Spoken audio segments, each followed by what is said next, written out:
اور کیسے اس چیز سے ہم اپنے بچوں کو محفوظ کر سکیں گے کہ دوبارہ ایسے کبھی نہ ہو. ان کو مائک ذرا پاس کیجیے جی. ایک تو آپ تعارف کروا دیں اپنا, اور دوسرا بتائیے کہ آج کے واقعے کے حوالے سے کیا کہنا چاہیے آج کے اس پروگرام میں جو پشاور میں واقعہ ہوا.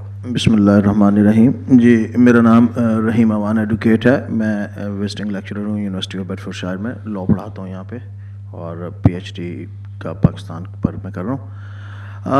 آج کے موضوع کے حوالے سے عطاء الحق صاحب, جو فورم آپ نے یہاں اکٹھا کیا, وینس ٹی وی اور آپ مبارکباد کے مستحق ہیں. ہمیں موقع دیا ہم ان والدین کے دکھ میں برابر کے شریک ہو سکیں. جذبات جس بھی شخص کے دل میں, سینے میں دل ہے, اس کے جذبات ان والدین سے مختلف تو نہیں ہو سکتے جنہوں نے اپنے پھولوں کا جنازہ پڑھایا ہے, جنہوں نے ان پھولوں کو دفنایا ہے. ان سے بھی مختلف نہیں ہو سکتے جنہوں نے اتنے دلیر ٹیچر پیدا کیے جو زندہ تو جل گئے لیکن انہوں نے اپنے بچوں کو اکیلا نہیں چھوڑا. اگر ہم اسی طرح کے ایک اور مدرسے کی طرف دیکھیں تو وہاں سے ایک مولانا صاحب اپنے بچوں کو چھوڑ کر برقعے میں بھاگ گئے تھے. تو آج تو ہمیں یہ فخر سے کہنا چاہیے کہ ہمارے ان بچوں نے جنہوں نے شہادت قبول کی, اور ان کے ساتھ جو اساتذہ تھے وہ بھی اتنے دلیر تھے کہ انہوں نے مرنا قبول کیا لیکن بچوں کو چھوڑ کر جانا ہے. وہ عورت اس مرد سے, اس مولوی سے زیادہ دلیر تھی جس نے وہاں پر جام شہادت نوش کیا اور یہ میسج دیا کہ جو ڈر کا کاروبار طالبان کرنا چاہتے ہیں, جو ڈر کا کاروبار اس قوم میں پھیلانا چاہتے ہیں, اس سے تو اس قوم کے نہ بچے ڈرتے ہیں نہ عورتیں ڈرتی ہیں. اگر آپ کو ایک کلپ یاد ہو, ایک بچے کو جس کو اس میں گولی لگی, اس نے کہا میں اس عمر میں گولی کھائی ہے, اب میں گولی سے نہیں ڈرتا, اب میں ٹھیک ہو کر دوبارہ تعلیمی ادارے میں بھی آؤں گا اور میں اپنے ملک اور قوم کی حفاظت کے لیے فوج میں بھی جاؤں گا. تو جو ڈر کا کاروبار بیج انہوں نے بویا تھا وہ انہیں بیک فائر کر گیا ہے. اس بیج میں سے جو ہے اس قوم میں دلیر بچے پیدا ہو رہے ہیں, اس قوم کے محافظ پیدا ہو رہے ہیں, اور انشاءاللہ تعالی اس قربانی کے اور ان بچوں کے خون سے جو ہے ایک نئی صبح طلوع ہو رہی ہے پاکستان میں, جو کہ طالبان کے, بلکہ جیسے میری بہن نے کہا کہ انہیں طالبان نہیں, انہیں شیطان, میں تو کہتا ہوں کہ اس سے بھی بڑا لفظ کوئی کنسنسس ڈیولپ کر لیں تو ان کے لیے, تو ان کے خاتمے کی طرف آپ ٹھیک ہے سر, بالکل جی. آپ کے ویوز ہم تک پہنچے. محترم ناظرین, وقت ہوا جاتا ہے بریک کا. بریک کے دوران جو ہے وہ ہمارے درمیان اسٹوڈیو میں کافی ہیں اور اہم شخصیات جو ہے وہ آ چکی ہوئی ہیں. ہم ان کو جو ہے وہ پینل جو ہے وہ ڈیفینیٹلی چینج کریں گے اور ان سے جو ہے وہ ان کے ویوز جو جاننے کی کوشش کرتے ہیں. ہمارے ساتھ رہیے گا اور اس غم میں پاکستان کے ساتھ, پاکستان کے والدین کے ساتھ جو ہے وہ برابر کے شریک رہیں. اتفاق کا مظاہرہ جو ہے وہ ہم کریں گے انشاءاللہ.